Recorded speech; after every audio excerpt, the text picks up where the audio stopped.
Good evening. I am Tony Dattino, and I am the founder of the USA Memory Championship and have been studying the human brain for almost 30 years and continue to read and learn and find new things that I want to share with my Live with Tony audience.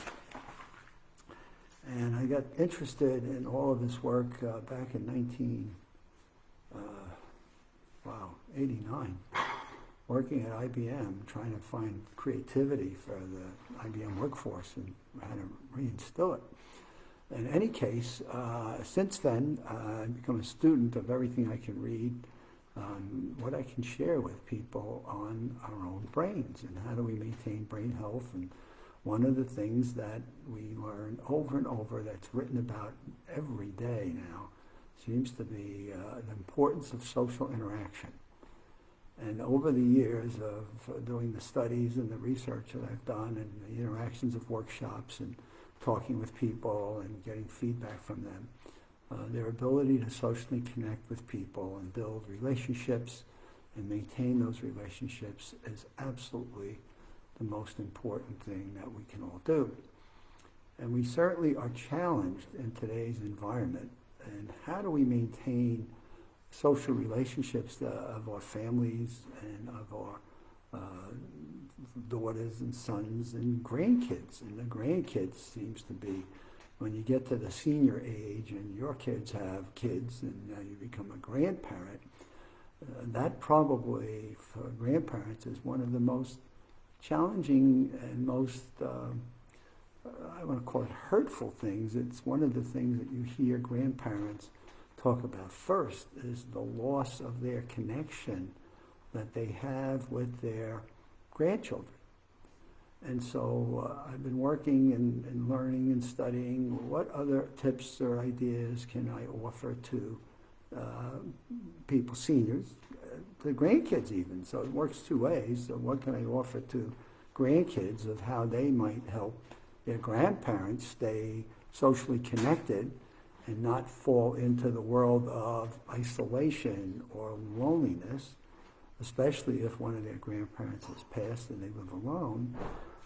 What can their children do? So it's not just thinking grandparents. The grandparents carry the big stick, believe it or not. The grandchildren carry the stick, and the grandparents are the ones that are just loving having grandchildren. So how do we get this connection going in both ways? So I always tell the grandkids, hey, it's okay for you to call your grandparents and see how they're doing and talk to them about something that you've been doing that's been fun and something that you've enjoyed or learned in school or something you've done with your friends in any capacity. Maybe you're still socially distancing at school and you're part of a post-school activity. Maybe there's a subject you've learned about on virtual that you found interesting and you want to teach it and or share it to your share it with your grandparents. So take that initiative. And then of course the children of the grandparents, the immediate children of the grandparents, they can take some initiatives because they're trying to, gee, I'm worried about my parents, being the grandparents in this case, I'm worried about my kids, I'm worried about my own spouse and my own marriage or my own relationships.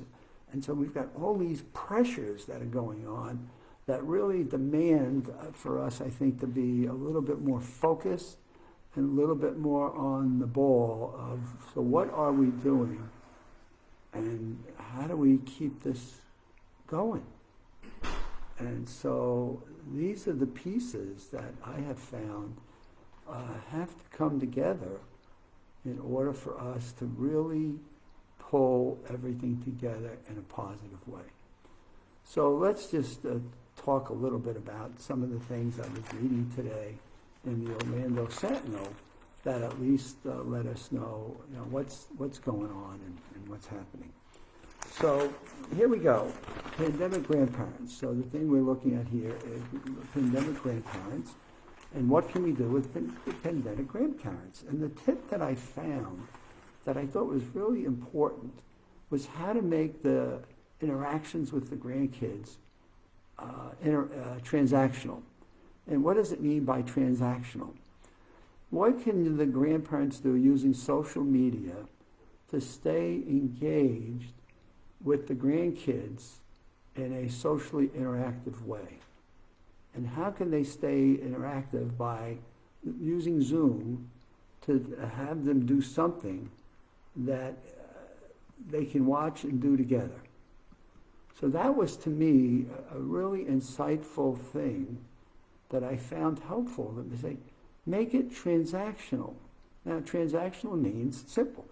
Have the kids share with the grandparents a book that they're reading and read a few paragraphs of a book and share the thoughts that they get. So maybe it's a page or two. And so they recommend that the grandparents, if you're buying books for your grandkids, buy 2 books. Send one to them and keep one for yourself, and then get on Zoom and do a regularly scheduled reading half hour or 15 minutes where you're reading passages out of the book, and the grandkids have the book and you have the book, and you're reading together as if you were in one room using Zoom.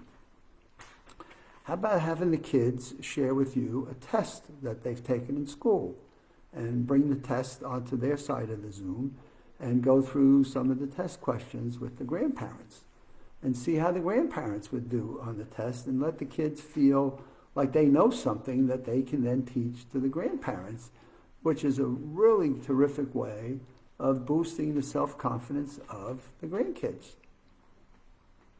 How about cooking something together? Maybe you're both cooking the same thing, or maybe grandma or grandpa are teaching the grandkids, how to be in the kitchen and how to go through making a meal, or how to make one of their favorite foods and or recipes, and how to teach them what to mix in the pot and the pans and how to cook it and what temperatures to cook it at. But make it all transactional based so that there's a context to whatever the conversation is about. So it's just a little bit deeper than, gee, how was your day and what do you think of the weather? But it brings a little bit more meaning into the conversations, which I just thought were some really fantastic tips. How about going out and exercising together? Now you say, wait a minute, we're not together, but we're going to exercise. Yeah, how about taking a walk together on using iPhones? And let's go out and look at what's outside, other people that are outside, or the trees that you may be looking. Maybe there are some birds that you can share with one another in their pictures. There are times when I've done Zoom sessions with people, I'll take my laptop and I'll go out to the backyard and I'll show people. I'm looking now at some birds that are feeding at the edge of the pond. Maybe there's some birds that are in the trees. Maybe there's some activity. Somebody's working or walking in the front of the house. It just brings a little bit broader social interaction into the conversations that bring a little bit of a deeper context, but more importantly, it brings you a little bit closer to feeling like you're together. And so I ask my Live with Tony audiences, as I do these sessions, all I'm trying to do is stimulate some thinking on what you might be able to do using a little bit of this creativity, a little bit of focus on what are some things that you can do in your environment. And short of you being caged in a cell and maybe hopefully not being in prison, we ought to be able to at least exercise some safe freedoms that allow us to operate within the boundaries of staying safe, socially distanced, wearing a mask when we're out in social environments that are broader, and not being too crazy, not going inside rooms that are confined with people we don't know and what have you. Certainly washing hands. And so what are the things that we can do that impacts our creativity just a touch, to be able to find some things that we can do that are a little bit more deeper. They're deeper than just, hey, I get a ticky mark for doing a Zoom and saying hello or goodbye, but that can engage people into something that are a little bit more of what their lives are like. So example, I've done a few times with my daughter and my granddaughter crossword puzzles.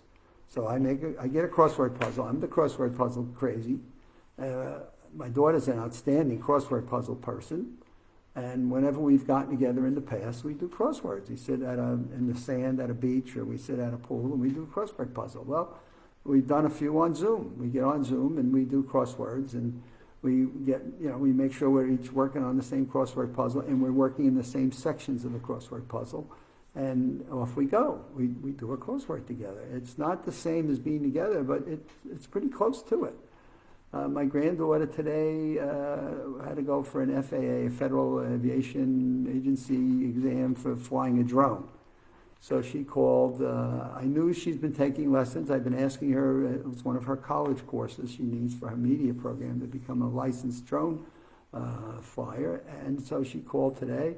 And so I asked her about, she was thrilled. I passed. Hey, this is great. And I asked her about some of the things that she did with some of these easy questions, and did she miss some? And she tells me, yep, we got feedback on what we missed and where we can go find out what the answer is. And so that was fun listening to her talk about what she needs to go through to be a drone pilot. And now she's got a ground license, and she was just beaming with that. And so there are things that we can do as grandparents, and there are things grandkids can do, and there are things that the kids can do. I mean, we can do things, at least with social media, in seeing people's faces and things that they're doing as if we were watching a movie, but we happen to be in their house in the intimacy of a family, that bring a little bit more life and a little bit more meaning and comprehension into social interaction. And all I say to people, it's no different than the challenges we say to people that how to improve their memories, is how do you improve your creativity and deal with the challenges that we've been given during a very difficult point in all of our lives. And we're all in this together. And it's how do we all get through it together so we can begin to get back to some of the things that we enjoyed prior to 2020. But let's get through it. That's all I keep saying to people. And if anybody wants to share ideas, or anybody wants to have some deeper conversation on this pandemic, and what does it do to grandparenting? Okay, so the pandemic and grandparenting, give me a call, and maybe we can exchange some ideas and have some fun in the course of doing it. So with that, have a good evening. This week I've shifted to my Monday, Wednesday, Friday in the 5 o'clock hour broadcasting. That seems to have worked out pretty well for this week.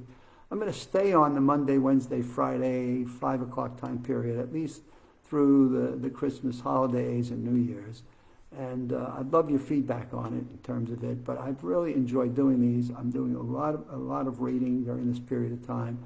And I just want to take as much as I'm learning, and I want to share it with my Live with Tony audience, and keep you as informed so that all of us can figure out how to get to the other side of this pandemic in a most positive, constructive way. So have a good weekend, and we'll see you on Monday, Wednesday, and Friday next week in the 5 o'clock hour.